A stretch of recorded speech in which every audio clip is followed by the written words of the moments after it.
This is the Ruckus and The Menace Sports Podcast. Oh no! We suck again! I'm getting confused. What game are you calling? I'm calling both games! It is caught by Kelsey! Touchdown! Kansas City! I need 3 of those things, baby! We ain't done yet!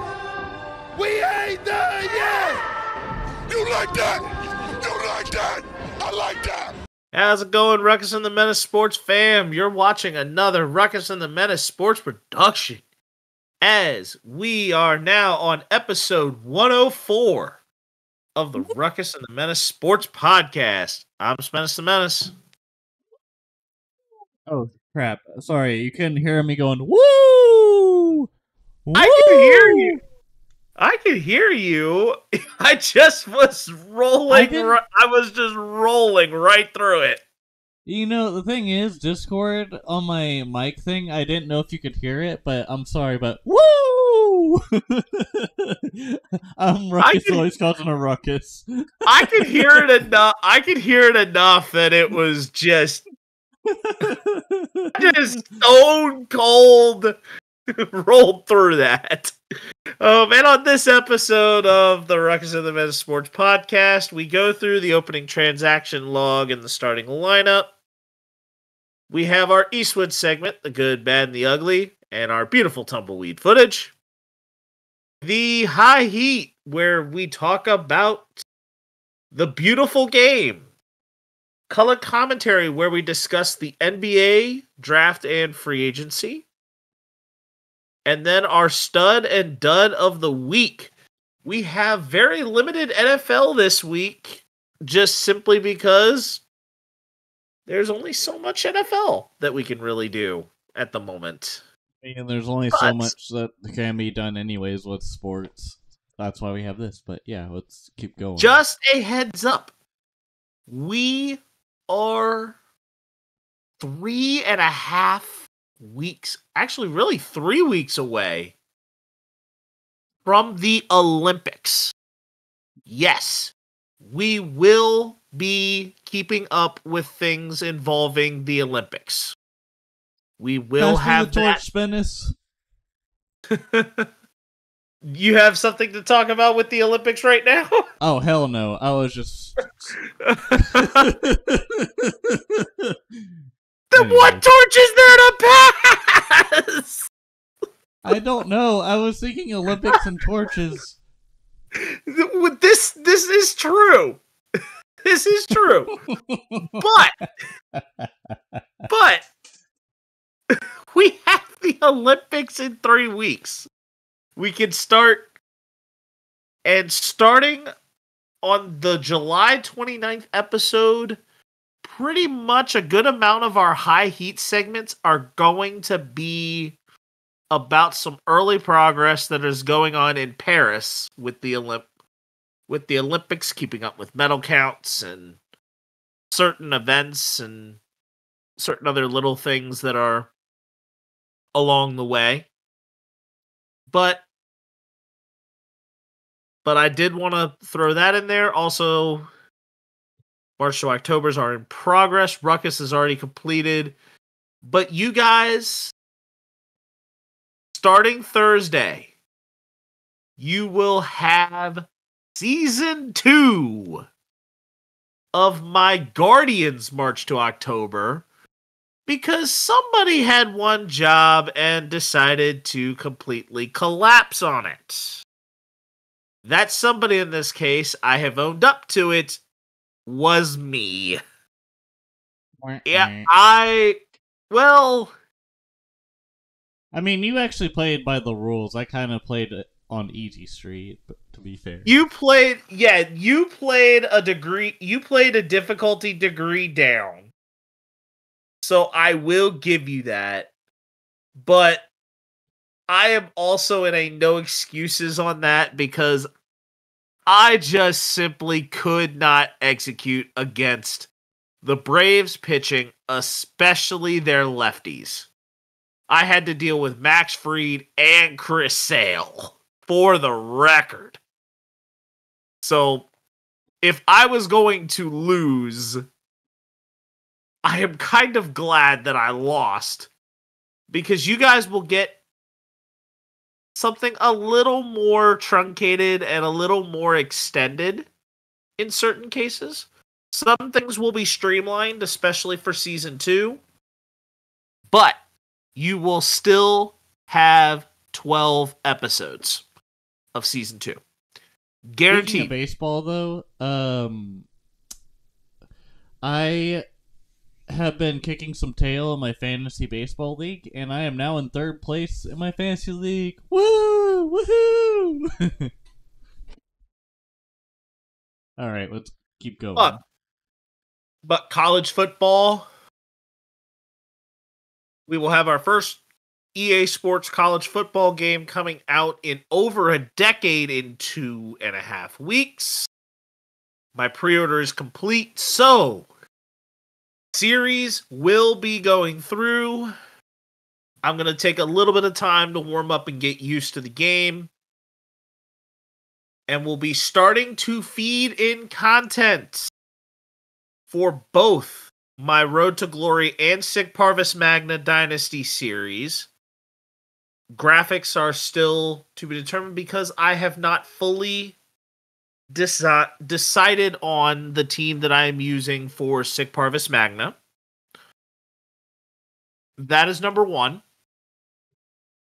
And number 2, you're not going to know which team I'm going to be signing with for Road to Glory until either late episode 1 or early episode 2. I am still also going to watch some content on both of these type of things to figure out how to properly start them.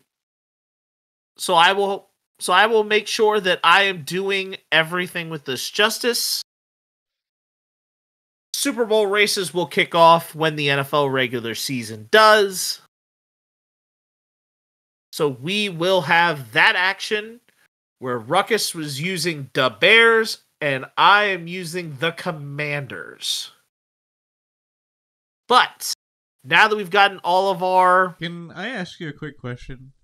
Yes. Do you think that for your Road to Glory series, you'll be able to transfer your college player to Madden because of the whole traditional thing, or do you think it's going to be adjacent to where it won't actually let you bring that character over to the... I believe they've said that it is possible, but I am in a point where the hard part will be, unless it is a cross-platform progression transfer for me, I will have to hope that with importing, that my PS5 college football player can transfer to a PC Madden. So that would be the only way I would have my college football player properly imported to prepare for the NFL. Oh, I thought you had you had your college football on PC as well, but they did not do PC this year. Interesting. So that was why I had to get a physical version. Interesting. I thought they were going to do a college football game for a PC. They did not do that. They did not do that this season. Hashtag dumb EA, what the heck? Well, I think with this being the first run back, I can understand at this current point why. I can understand why to a degree. I just think it's probably going to be something that is a little more in place for next year. Or at least as early as next year. Yeah, because it did take them a while to get the reveal trailer. Oh, and here's the other thing. Realize that there is another EA Sports franchise that does not go to PC. The NHL doesn't. NHL doesn't.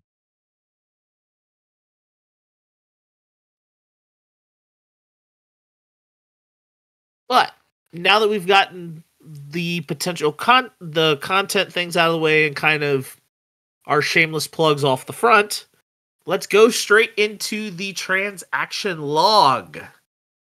And Ruckus, I will let you kick it off and take it away. All right. For the transaction log, we have the WNBA with major milestones. Angel Reese with her 10th straight double-double. And Brianna Stewart is now the fastest to 5,000 career points in the WNBA. So a lot of progress going there. Tell me whenever you're ready to take over. Wyatt Langford. I was going to let you... Yeah, Wyatt Langford from the Texas Rangers is the first player this season to hit for the cycle, which I know most of you in sports would know this, but if you are not as familiar with this or not as familiar with baseball, that is a single, double, triple, and home run in the same game. And you really only get about 3 at-bats average in a game, depending on how the game's going. So it's very hard to do. I would say that I think the average number of at-bats in a game most times is usually 4. It's usually 4 unless the game is extremely high scoring or a lot of runners get left stranded along with that, and you might get 5 if you're near the top of the order. In a low scoring game, it becomes really 3 to 4 on a low end. The NFL will not hold the supplemental draft this season. This is the 4th 5 years that the NFL has said we are not doing this. And Wimbledon has kicked off today. Today was the first day of the All England Clubs tournament, where the players wear all white. And we will have more updates on this in future episodes. As today was only the first day, we'll kind of get into a little bit more next week and kind of see some updates there slightly. But then in 2 weeks, the champions will already be crowned. And now we will go to our Eastwood segment, the good, the bad, and the ugly, and our lovely tumbleweed. All right now. So, what is the good this week, Mr. Spennis? Or do you want me to talk about it? I was gonna let you roll along with it because I have the rules on it. Yep. The MLB is making changes to the home run derby rules and format. All right. And Ruckus can go ahead and take it away. All right. So the rules for the 2024 Home Run Derby have been altered significantly, with some of the changes designed to reduce the frantic pace that has concerned past participants. This being injuries when it comes to the fast-paced environment when you're swinging. Because normally when you're taking a swing, it's more slower pace because you have time to adjust and whatever. But in this, it's literally like, okay, we need to get like another pitch going after I hit a line drive instead of a homer, stuff like that. Anyways, within each player's timed round, the hitter will see a maximum of 40 pitches, similar to how there's a maximum number of basketballs shot into an NBA three-point contest. This will place a greater premium on efficiency between the batting practice pitchers and the hitters. Since the Derby moved to a timed format in 2015, almost 10 years ago, the rounds of swings have often shifted into a race of the hitter and pitcher trying to get through as many swings as possible. In last year's Derby, all the participants averaged more than 43 swings per round. And then it says here, some past participants have spoken about how exhausting the event has become and how they fretted about what they perceived to be a heightened risk of injury because of the accelerated pace. Like I said earlier, the hitters will have 3 minutes in each of the first 2 rounds and 2 minutes in the championship round. And then one of the big changes was the bonus time for each hitter will no longer be clocked. Instead, the hitter will continue until he's made 3 outs. A swing that generates a result other than a home run, a 4th out, can be earned with a 425-foot home run in bonus time. So, this change will allow for an unlimited number of home runs in the bonus period, meaning that a hitter who is behind will always have a chance to make up a deficit. Additionally, the first round will no longer be a head-to-head bracket. So, from what I've gathered, it sounds like during bonus time is when it actually matters for the longer home runs, because the past couple of years, whenever they did the timed format, it was like, oh, you had to hit like a bomb out into center just to get like extra 30 seconds, when not everyone can hit straight up gas with that. And I think the maximum of 40 pitches is good, because yes, even though the whole thing of risk of injury is common for the home run derby, and they're trying to make a balance between how much time they want to give for the home run derby versus how much is actually adequate, because they've had this issue in the past where it's like, damn, this home run derby is going like 3 or 4 hours. We thought this would be like 1 or 2. Like, what the hell?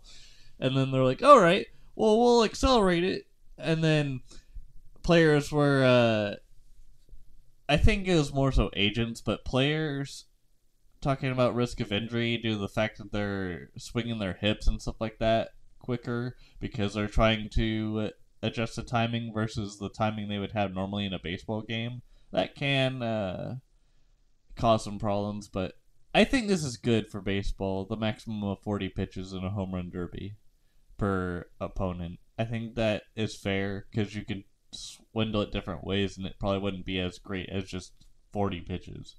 Because in a sense, it's almost like outs. Because if you've ever noticed in a home run derby, the batter will look at a pitch and be like, I don't like that one. I don't like that one. And then finally maybe hit one for a line drive or a fly ball, and then some person in the outfield that hasn't played a goddamn game of catch in their life tries to catch it and then fails horribly. That's just me. Anyway, Spennis, sorry. Go ahead. So in short, here's what it is. You have 40 pitches, you have 1 timeout, apparently the 3 bonus outs. I'm wondering if those bonus outs are, here's what I think they do. You go 40 pitches for the first guy. 40 pitches for the 40 pitches for the second guy. You then put the person who is behind to do their bonus to do their 3 bonus outs first. To do their bonus outs. And then if the person who is behind is ahead, heading into the second player's home run or bonus time, you then give the bonus time over there. I'm wondering if they do that as an alternating type of way to kind of do that way. But I think that may be more so for the semifinal. For the first round, where you have the 3 bonus outs, you just do that after the 3-minute timer is done. You do that after the 3-minute timer is set and done. Because it is based on those totals that the seeding in the semifinals becomes the thing. And then in the finals, it's 27 pitches instead of 40. So they cut it down at the end. Because if the player gets tired, they're gonna not be as productive with many pitches, but you're also to do the best of the best. No, but I'm also saying that it also makes the final matter more when it comes to hitting the ball because you don't have as many outs to go with in terms of that side of it. And Ruckus, I will let you go on to the bad for this week. All right now. Celtics owner planning to sell the team after they just won the finals. And my question to this is, what more would you want? Because, my God, the last time you guys won the finals was like 2009 or 2008?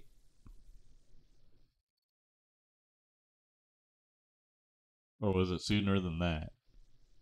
Because I know you guys had an NBA Finals appearance like a couple years ago, but I think the last time they won was when Paul Pierce and Kevin Garnett and Ray Allen were teammates. The Celtics owner is planning to sell the team, and it's kind of suspicious, I would say. Especially because the Celtics just had a big successful season, and I feel like personally it would be kind of suspicious for an owner to sell their team right after they just won a big championship like so, and it was definitely just something out of left field, and that's why we kind of have it as the bad for this week as far as the Celtics. It feels very odd that the Celtics owners they're just like, we got what we wanted. We don't really need anything else. Let's sell this off. It just feels like odd.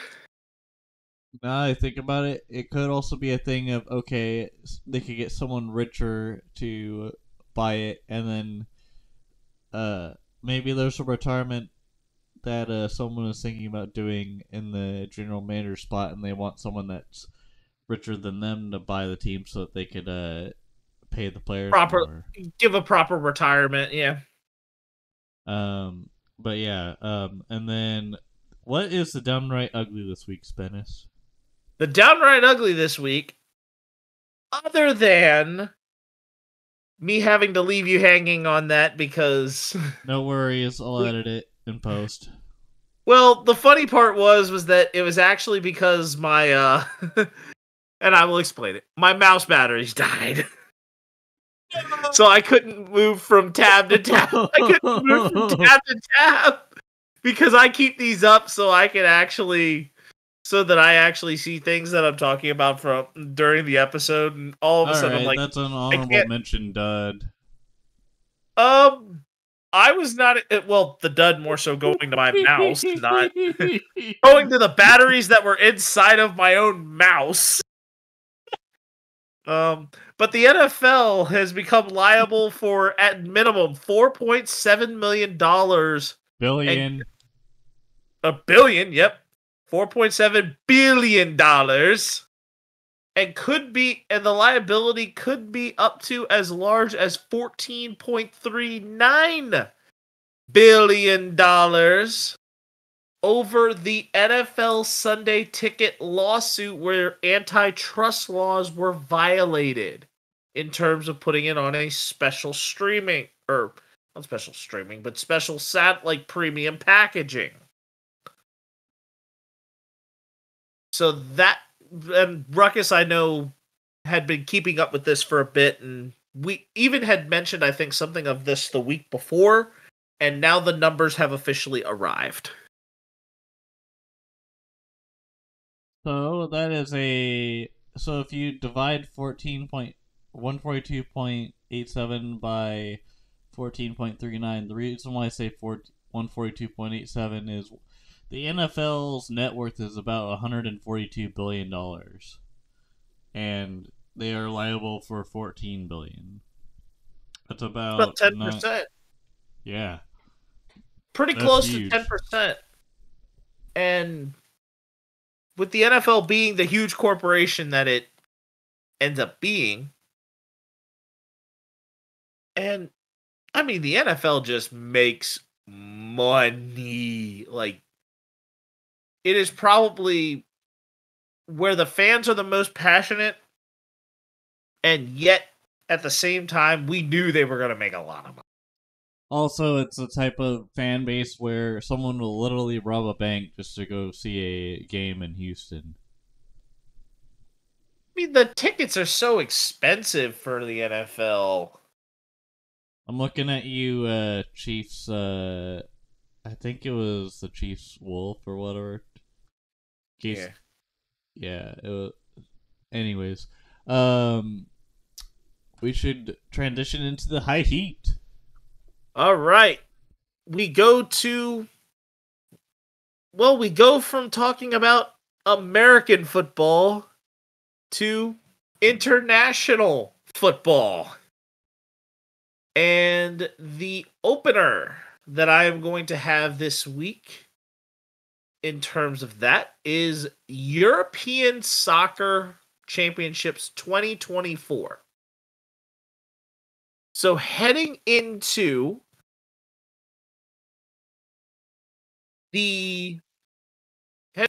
this week, or this past weekend, 16 teams qualified out of the 24 nation field. Switzerland, Italy, Germany, Denmark, England, Slovakia, Spain, Georgia, France, Belgium, Portugal, Slovenia, Romania, the Netherlands, and Austria and Turkey. Those were the 16 teams that advanced to the knockout stages after group play. On Saturday, Switzerland defeated Italy 2-0, and Germany defeated Denmark 2-0. England in extra time defeated Slovakia 2-1, and Spain routed Georgia 4-1. France landed a goal, and this goal being, and this was earlier today, a Jan Vertonghen goal on an own goal in the 85th minute defeated Belgium 1-0. And then after extra time and penalty kicks, Portugal defeated Slovenia 3-0 in a shootout to advance. In the action at the time of release of this podcast, tomorrow, you will have the Romanians taking on the Netherlands, and Austria and Turkey for the final round of 16 match. Matches after the 4th of July begin over the weekend on Friday and Saturday, of which the quarterfinals are Spain versus Germany, Portugal versus France, England versus Switzerland, and either the Romania or the Netherlands and Austria and Turkey. So the winner of the two matchups that will be there upon release time tomorrow will face each other on Saturday. The semifinals we will break down the quarterfinals on next week's episode, and then the semifinals and finals will be broken down in 2 weeks when it comes to Euro 2024. Now, we're going to bring this a little closer to home and a little closer to stateside. And we are talking about Copa America. We are wrapping up group stage currently. And what we have going on here.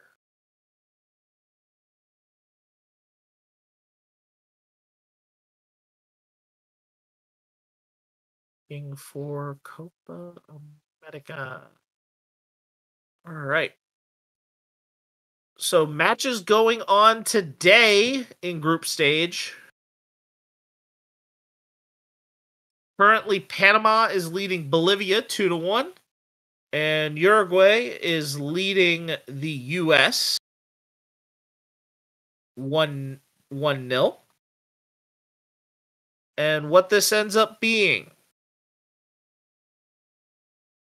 is that once we get through tonight's matchups and tomorrow, and at the time of recording, the next matchups on Tuesday, we then will have our field set. Teams that have currently, at the moment, advanced. In Group A, Argentina and Canada. In Group B, Venezuela and Ecuador. Ecuador advancing by goal differential. It is likely going to be Uruguay and Panama advancing. The U.S. are set to be eliminated in Copa America if the score holds. And then it is currently set that Colombia and Brazil have the chance of advancing.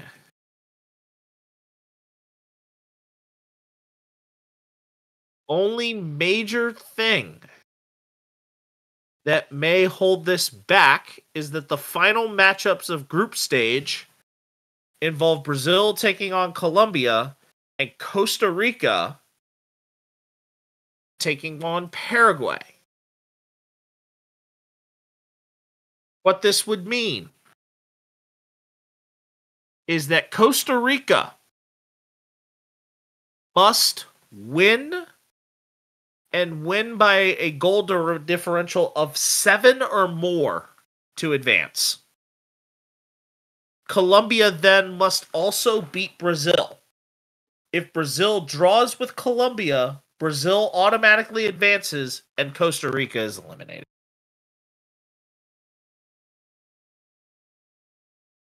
And with that, we wrap up Copa America and we move on to another round ball in the color commentary, and that will be, and it will be orange as we are now talking about the NBA and basketball. Ruckus, we have just experienced the NBA draft and the first 24 hours of free agency. Yes, we have. The first question that we have relating to the NBA draft is, which top 10 pick do you think landed in the best spot for them?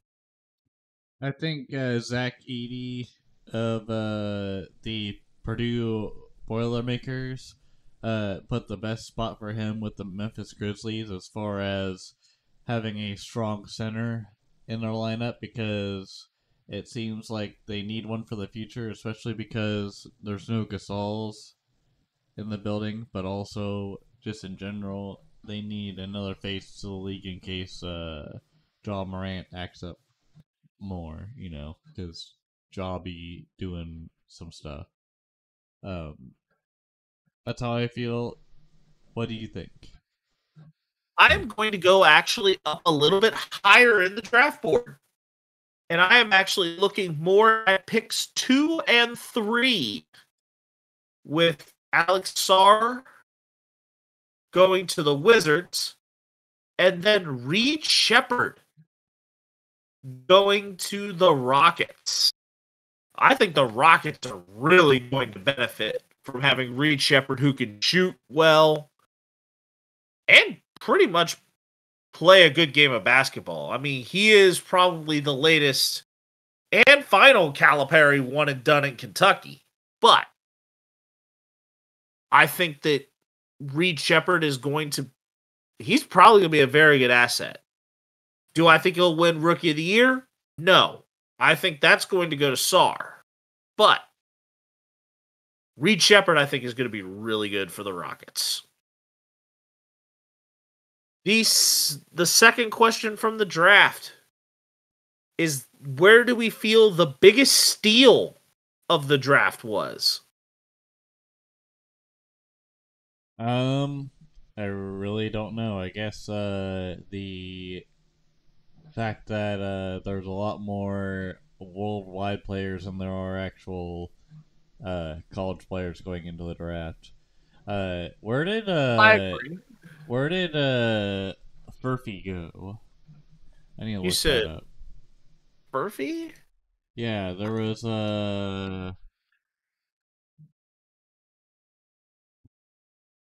let's see here. Johnny Furphy. He is drafted into the Indiana Pacers. He was the Australian product that came to KU and then got drafted. Like, I feel like that's about the same as being like an international player, but not really, because you went and did the states route of No, Johnny Furphy was not drafted to the Indiana Pacers. Oh, was he He was UDFA? traded. He was traded to the Pacers. Where He did was he get originally drafted from? He was drafted by the Spurs. The Spurs drafted him, but the pick belongs to the Pacers after they traded, and that also sent Juan Nunez to the Spurs. So Furphy and Nunez were a part of a pick swap. Well, there you go. Yeah, so Furphy was drafted by the Spurs, but then sent to the Pacers. That also tells you how much I pay attention to college hoops when it comes to just straight up what's going on with the steals. Anyways. Okay, so if I am looking at a potential round one steal, I am going to look at the Lakers, actually. In some surprise irony here. And that is going to be with Dalton Connect. I really think that the Lakers really connected with this one. Dude, sponsored by Microsoft much? Not quite the same spelling. But Dalton Connect was the 7th overall ranked prospect according to ESPN. He fell to 17th. And I think the potential second round steal that Furphy's going to be a really good steal, I think, for the Pacers in them making that trade. But I think another interesting one could be actually at 32 and also learning under Lauri Markkanen, Kyle Filipkowski of Duke being drafted early in the second round, where he was the 21st overall ranked prospect.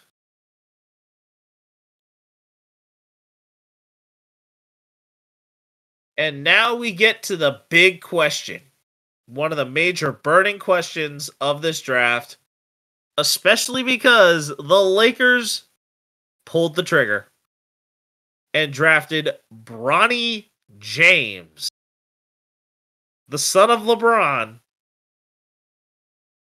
at 55 overall in the second round. Do we feel that this was good? Bad? Or just kind of like, eh? I think Bronny, with the leadership of his father, it could be good, but also If you look at his college tape, he didn't really do a whole lot at USC. But I think part of that was his heart problems that he had at the beginning. Like, he literally almost died having a private practice. So the fact that the highest touted player on USC's team was a point guard that wasn't named Bronny James, was some guy that went into the same draft as him, made it.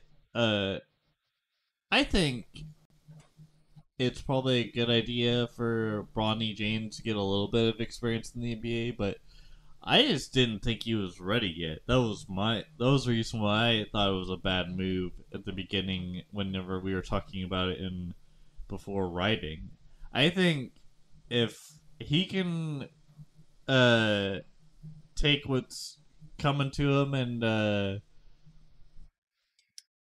be hungry in the NBA, just use that humbleness and show people what you're made of rather than answering the critics' questions that are already there.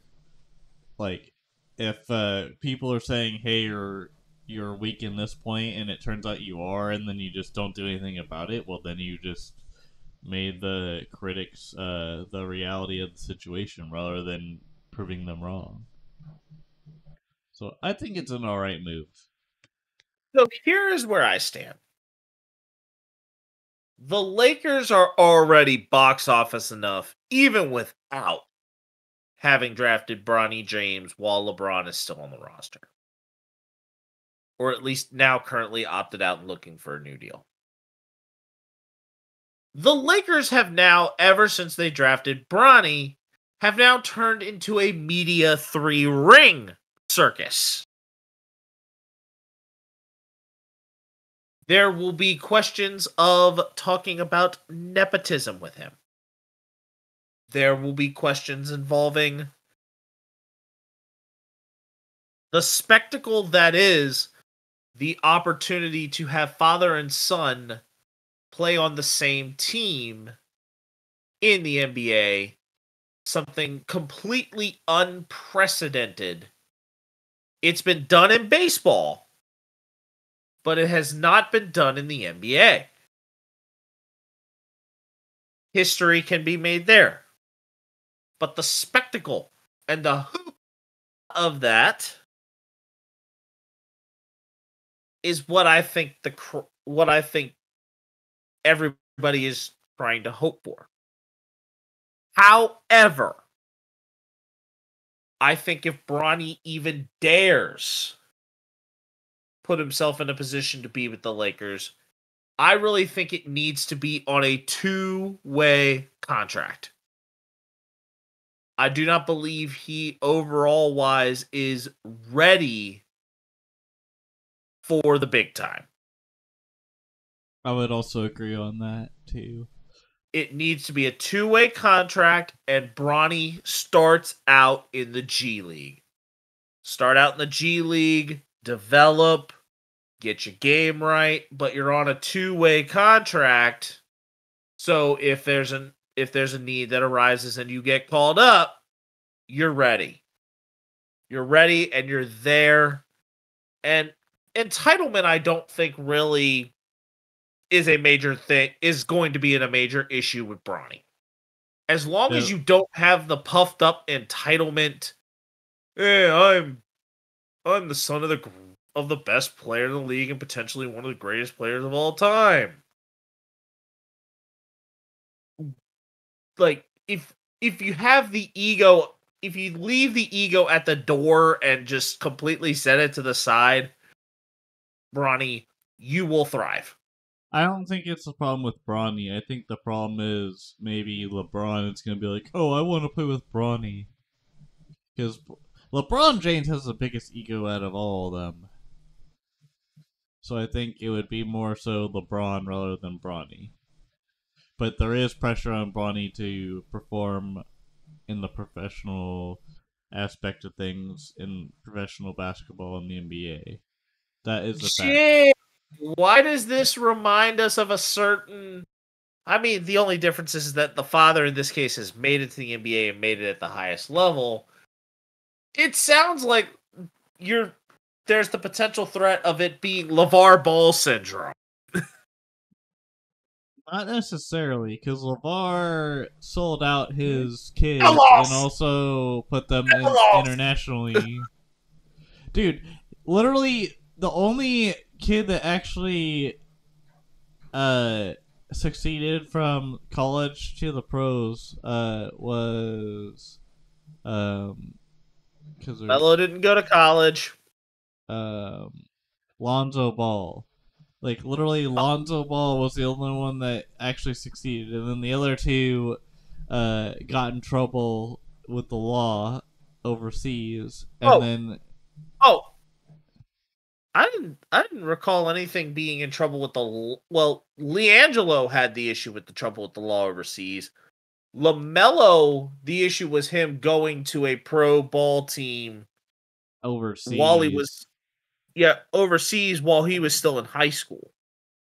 And also, LeVar was running his damn mouth all the time, and it didn't really help the situation, and it put a lot of pressure on Lonzo for the most part.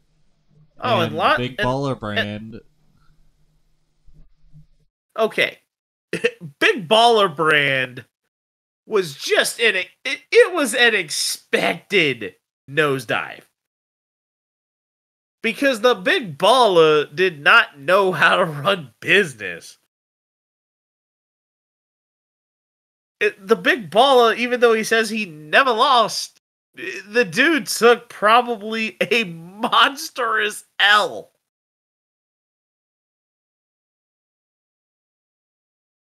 Lonzo, the biggest L he was taking is that the injuries, just as he was starting to get like he was really becoming a productive member of the NBA society, ripped to his knees.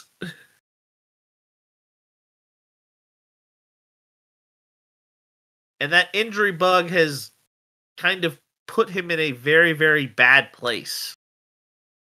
And honestly, it is a crying shame that had to happen to Lonzo, who, personality-wise, out of the three, was probably the most level-headed out of the three.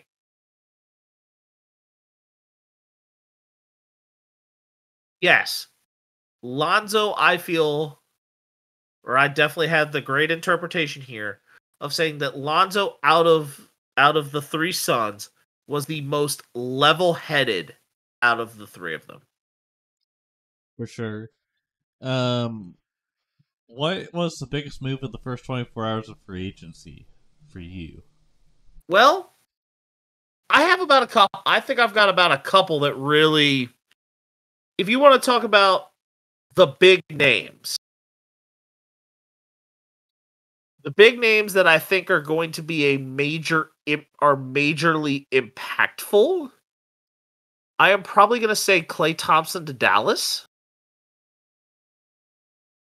And Paul George, and really the Philadelphia 76ers just came out here to spend money. I think, if anything, the biggest move was Klay Thompson so far. You could also argue that Chris Paul could also be a big move as long as he stays healthy.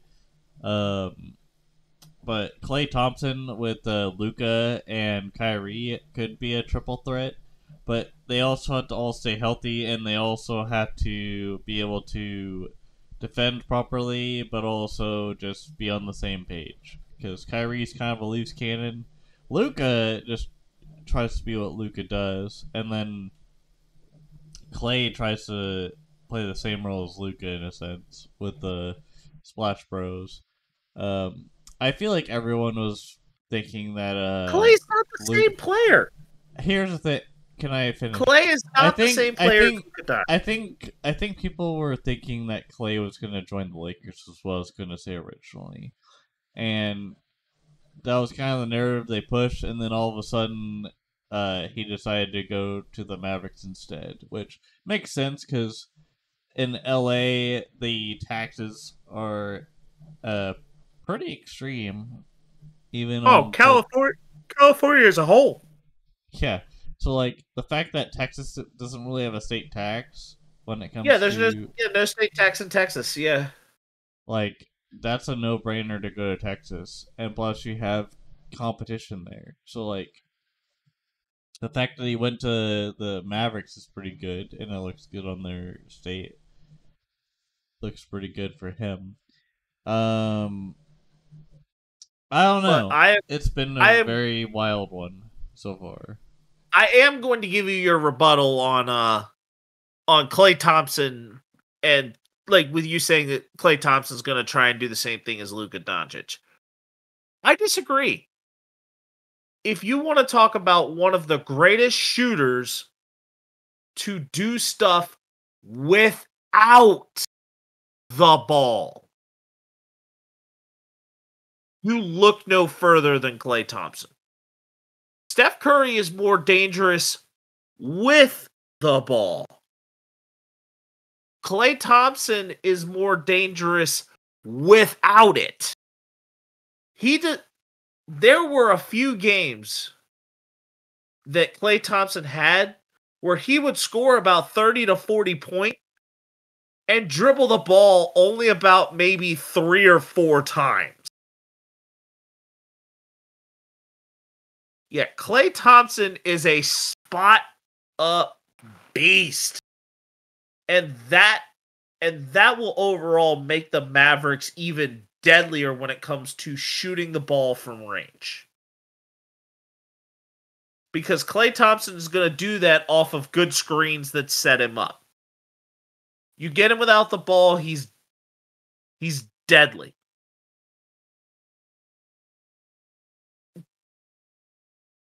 And that to me is why I think Klay Thompson is not the same player as Luka Doncic when it comes to that, because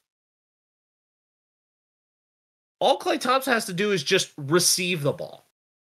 He doesn't need to dribble it up the court. He doesn't need to do this. He doesn't need to do that. Just give him the ball in a catchable space, and he's gonna knock down a deadly shot. The only time he may end up dribbling the ball a lot more is if he's driving to the basket or slowing down and resetting. That's it. But I am also on top of this going to throw in one deal that may not be as high on some people's radar, but I think it is going to be a pretty good deal to supplement the front line just in case Chet Holmgren is not healthy.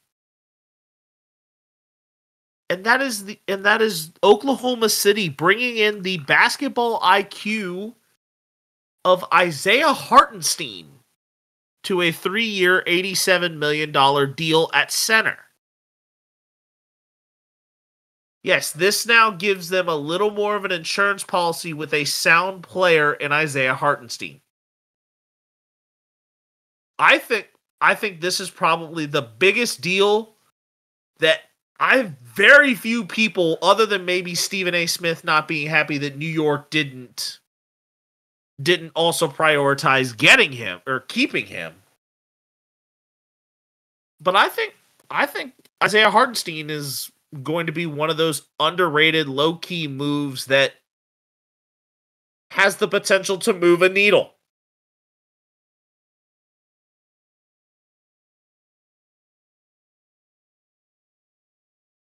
And the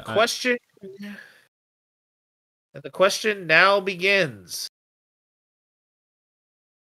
Who are some of the notable free agents that have not signed yet that we have a bold prediction for? Can you name some for me? The first major name that I really want to throw out there, DeMar DeRozan. I feel like this is kind of isn't Joel Embiid still a free agent? Not that I'm seeing here. Well, I have no real clue, to be honest. DeMar DeRozan's kind of a decent player. Um, Other than that, I really don't have nothing. I think for me, I think DeMar DeRozan may stay put. I think he stays put in Chicago. I mean, he's 34, so he's getting up there in age. But I wouldn't be surprised if he stays put. Yeah. All right. Do we want to The go next, into the next one? well, I'm gonna have another notable name here, potentially, because I'm looking at some of the more experienced players along the way here.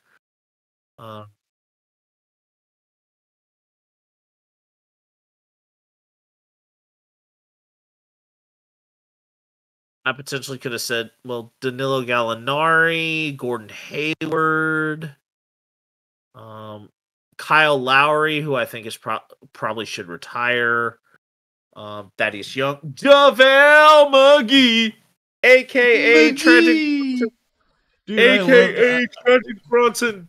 Dude, I loved his little announcement every time he would score in NBA 2K. They'd be like, JaVale McGee.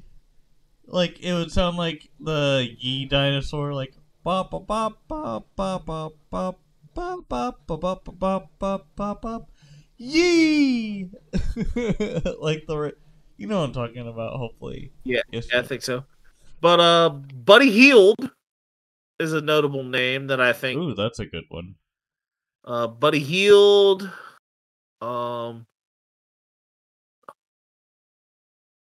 Look for some other names here. Lonnie Walker the fourth. Mo Bamba's a Clipper. Miles Bridges. Taylor Horton Tucker is still available.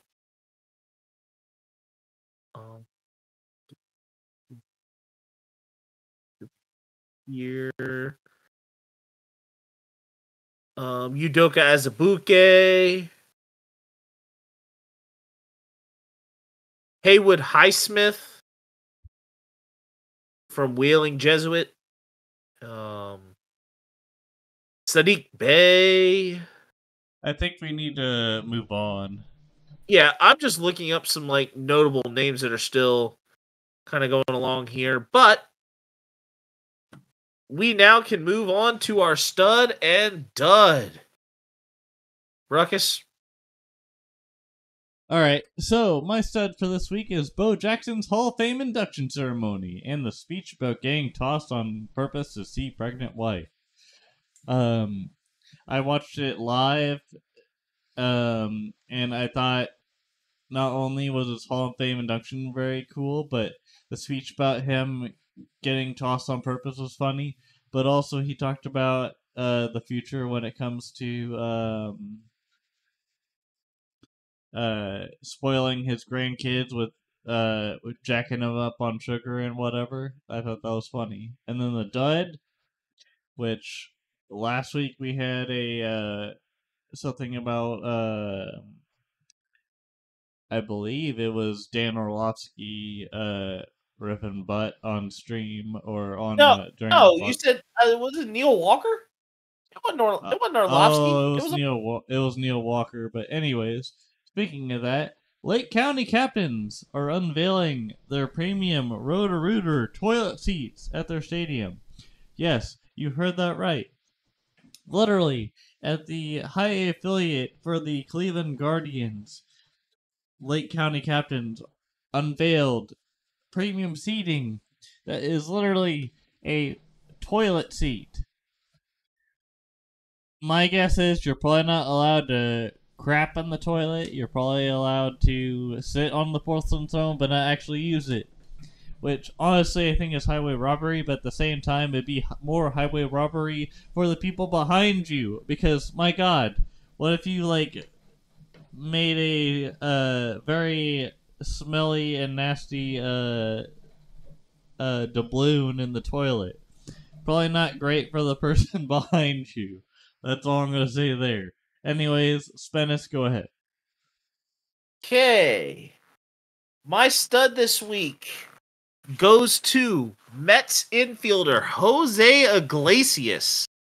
And also, he's also a former Red Sox, no less. But he goes under the stage name of Candelita. He has a single called OMG that became viral and ended up being the #1 Latin hit on iTunes. And he also did a performance at Citi Field, I think post game, and it got received well.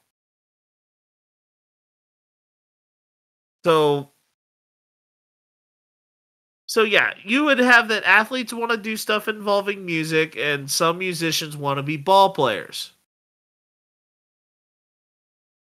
Jose Iglesias, with his talent, actually did this and has had success. Unlike certain others. Shaq.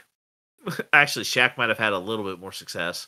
Dude is literally a freaking DJ. DJ Diesel, my guy. What are you talking about? He doesn't need to speak about the shakaroni. He is a shakaroni. And also, he is a DJ. DJ Diesel. Also, get a shakaroni for 10% off at Papa John's /shakaroni. That's my best Shaq impression right there. You're welcome. No, but Shaquille O'Neal had rap albums. Oh, God. Yes. He had rap albums. 5 of them, to be exact. Was he trying to do the lime and the coconut song? The lime and the coconut, then you feel better. Okay. So you had the first one called Shaq Diesel. The second one called Shaq Fu The Return. You Can't Stop the Rain. Respect. And Guerrilla Warfare. He just released Guerrilla Warfare last year. He had the soundtrack to Steel. He had an unreleased album called Shaquille O'Neal Presents His Super Friends. So yes, there is a list of singles. So he has a list of singles. He has a feature with Michael Jackson. A Shaq and Kobe remix with Rick, where he was featured, where he did a feature for Rick Ross and Meek Mill with Damian Lillard as well last year. Yeah, so you have all this ridiculous, we don't even, Shaq just endeavored, and then also DJ Diesel on top of that. Pepperoni and be happy. But I have an honorable mention for a dud because this one was just kind of bad. Jamarcus Russell. One of the most famous things he had was being a draft bust to the Raiders. He got fired as a volunteer assistant coach at his alma mater high school and is facing a $74,000 lawsuit involving money that was meant for the school being stolen. As if the guy wasn't already broke from his time in the NFL, because he basically scammed the Raiders out of a whole bunch of money by being a crappy NFL quarterback. Well, someone that isn't crappy is Bobby Bonilla. Today is National Bobby Bonilla Day. Today is Bobby Bonilla Day. I realized that there was something with July 1st, that it's Bobby Bonilla Day. I just keep forgetting of how many more years that this... I think it's at least at maximum 11 more, if I remember this correctly. Ruckus says something good. Woohoo! Yeah, I did remember it was... Yeah, it was they owed him $500 Like all this, yeah, it's actually through from 2011 through 2035 is what is the deferment of $1,193,248.20. And then the thing is, by the time I'm probably dead or still living, barely, is when Otani's gonna get paid. I mean, that is probably true, but we have 11 more years of this ridiculous contract. Yes, Bobby Bonilla Day. But my real dud this week involves New York Jets quarterback Ahmad Sauce Gardner. This dude decided to go golfing in the middle of a thunderstorm. He was trying to pull a Ben Franklin, my guy, except for instead of a kite, it was just a golf club. You know, it makes things more efficient. Even distribution of electricity, you know? But there's a difference between Benjamin Franklin in trying to discover electricity and Ahmad Sauce Gardner violating a golf course's protocol to say, oh, if you see thunder and lightning out there on the course at any point, you kind of need to evacuate the course and get back in. I mean, granted that's also there for in competition, he's probably out there just doing that recreationally. But at the same time, you are holding a metal golf club. Also, Sauce Gardner is probably channeling his inner Pajama Sam saying thunder and lightning ain't so frightening.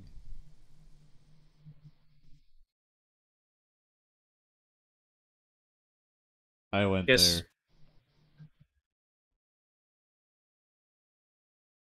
I was trying to give Ahmad Sauce Gardner the dummy of the episode treatment with this. Well, go ahead. You are not helping the cause! It's a friggin' child's game. I know that this is a children's game, young man, but at the same time, cute. You are younger than I am. This has, but this is more so a sense of being stupid with the degree of safety. I don't care if that golf club has a rubber handle to block some of the electricity hitting your hands. It is still not safe to be carrying that club out there on a golf course in the middle of a thunderstorm because you could hold the course liable and have a lawsuit potentially if you don't sign the proper waivers. Yep. So it's more so that you're seeing thunder and lightning out there. Get off the course and stop swinging the club. Take us out, Ruckus. All right. Thank you, ladies and gentlemen, for listening to the Ruckus and the Menace Sports Podcast. I am Ruckus, always causing a ruckus. And I'm Ruckus and The Menace. We thank you for listening this far ahead, and even if you didn't, that's okay. This has been a Ruckus and the Menace Sports production. I am Ruckus, always causing a ruckus, and this is episode number 104 of Ruckus causing a ruckus and Menace being a menace. We'll see you all later. Yep, that's